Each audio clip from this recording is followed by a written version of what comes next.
আমি এটা বুঝে গেছি, তোমরা যতবার আমাকে বাগি বলবা ততবার আমি বুঝে করবো যে আমি একটা গ্লোরিফাইড নারী, আমি কিছু করতে পেরেছি আমার মানুষের। রুকাইয়া জাহান চমক, বর্তমানে ছোট পর্দার পরিচিত মুখ। গান্ধী মেড খাদি আমু। অভিনয় আর সৌন্দর্য দিয়ে খুব কম সময়ে দর্শকের মন জয় করেছেন অভিনেত্রী।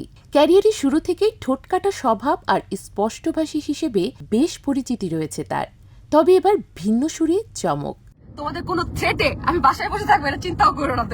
তুমি যদি এসে গুলি করতে চাও, আমি অফকোর্স ফাইট ব্যাক করার চেষ্টা করবো, জীবন বাঁচানোর চেষ্টা করবো, কিন্তু যদি মরে যাই কোনো আফসোস থাকবে না আমার।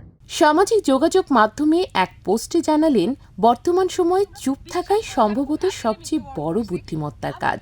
সম্প্রতি ফেসবুকে দেয়া এক পোস্টে চমক লেখেন, এই দেশে সব অবস্থায় চুপ থাকাই নাকি বুদ্ধিমানের কাজ।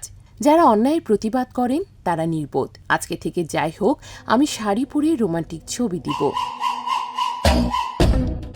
সাম্প্রতিক সময়ে চলমান অস্থিরতা এবং প্রতিবাদী মানুষের প্রতি দৃষ্টিভঙ্গির দিকেই ইঙ্গিত করেছেন অভিনেত্রী।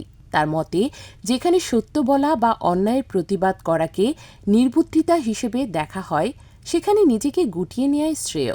আমার জন্য এটা বড় ব্লেসিংস হবে that I can die for my country. চমক সিদ্ধান্ত নিয়েছেন, এখন থেকে সামাজিক বা সমসাময়িক বিষয় নিয়ে কথা বলবেন না, কেবল নিজের গ্ল্যামারাস আর রোমান্টিক ছবি পোস্ট করেই সময় কাটাবেন। কয়েকদিন আগে যেটা ঘটলো হাদি ভাইয়ের সাথে, this is very very unfortunate. অভিনেত্রীর ফেসবুকের পোস্টে মন্তব্য করেছেন অনেক ভক্ত।